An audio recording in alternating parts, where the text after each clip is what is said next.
Hey, welcome back to my channel. So today I'm actually trying to do some winter fishing.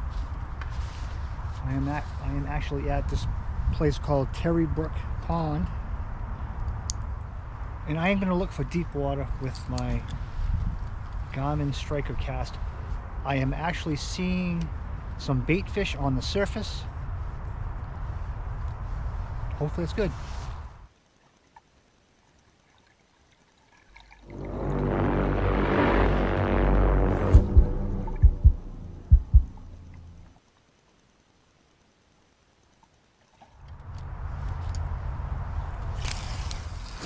All right, that is a bomb of a cast I just did. All right, so that's 13 feet of water, and there's a bunch of fish just sitting there.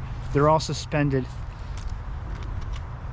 So that's where the fish are. They're all in the middle.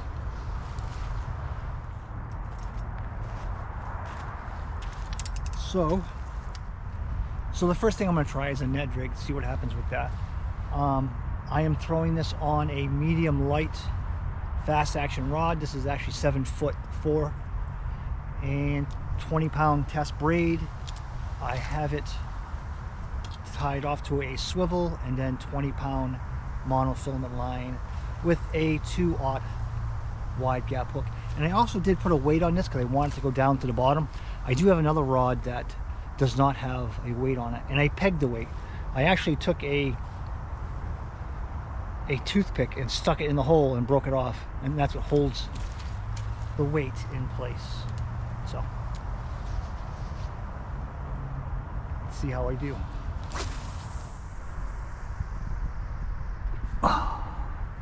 That's where they are. I just dropped her on top of them. Let's see what happens.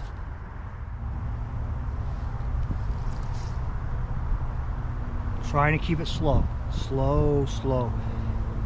And you know, this is probably the hottest part for me for fishing in cold water is getting myself to slow down. It's hard to do. And the second thing with fishing in cold water is the fact that half the challenge is finding where the fish are. Right now I'm actually using electronics to tell me where the fish are. I knew that the fish would be in the middle of the pond, and the electronics just kind of proves that that's where they are. And it also shows how they are. They're not right on the bottom. They're actually suspended off the bottom. This is showing almost 10 feet of water, and these fish are like 6 feet down. Now I know I mentioned that I'm using braided line, but I didn't tell you why I'm using braided line. And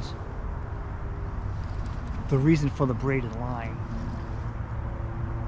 is the braided line has no stretch. So it's a lot more sensitive. You can feel the most sensitive bite. I can tell if I'm on the bottom. I can tell if I'm in grass. That's because of the braid. If I was using a monofilament or a fluorocarbon, it'd be a lot harder to tell. But with the braid, you can tell. And the same exact thing with the bite. If a fish picks this up, I'm gonna know.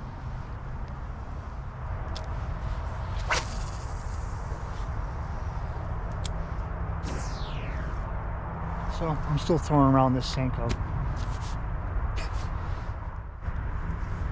There's just a minefield of fish right in the middle of this pond.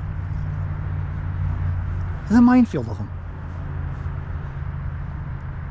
And even though this is a small body of water, that's kind of a little bit out of my reach.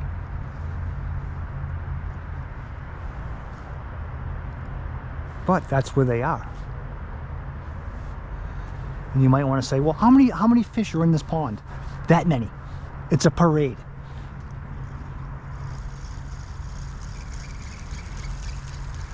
All right, so I am going to call it. the next time I am here, I am going to try live baits. I am going to try worms. And I am also going to try fishing from that side. I think it's an easier cast. I think it's more manageable from over there. So a lot of times when you're fishing in the winter, just finding where the fish are is half of the problem. The other half of the problem is trying to get them to bite. So yes, I found where they are. No, I was not able to get them to bite. And that is because of a couple of reasons probably. One, I am using the wrong type of bait. Two, I am still fishing too fast probably. I'm going to keep trying. I got to slow myself down a little bit better. But here's the thing. In the winter time, the bass do not feed a lot. Their metabolism slows down to the point where they can eat every 3-4 days, and when they eat, they're going to eat small amounts. So what I am throwing could be too big.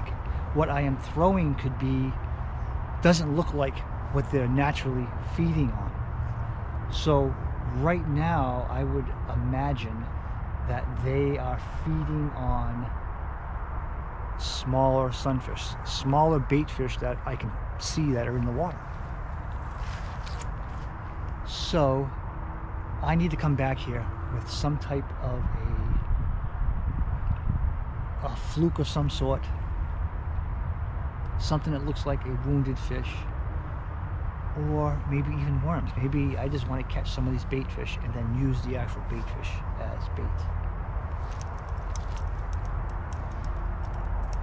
So even though I didn't catch any fish today, it's still, I still consider this a success, and you should too. Just the fact that you can still go out and fish during January. We have this beautiful weather right now today. It's 51 degrees. The water temperature is 46 degrees. And we know where the fish are in this small body of water. And if you have a pond or a water that you're going to fish that is small like this, you can also figure that the fish are going to be in the middle. So if you're fishing from shore, this is ideal to have a small body of water that you can actually find where the fish are. Because like I said in the beginning, that's half the problem in the wintertime, is finding where they are. And you know what, I'll be honest with you, even in the summertime, finding where the fish are can be difficult. I find it easier in the summertime, especially if it's full-blown sun. I actually have a better time fishing because I know the fish are going to be in cover. So I'm going to flip under trees, in brush, and I know that's going to produce a bass. In the wintertime, they're slow. They're not as hungry because they don't need to eat because their whole metabolism is slowed down. So there's a lot of things that make it difficult fishing in the winter. And I think the biggest one is being able to find where the fish are, and I found where the fish are. Now I just need to figure out what I need for bait to catch them. So, thanks for watching, and please subscribe. Bye.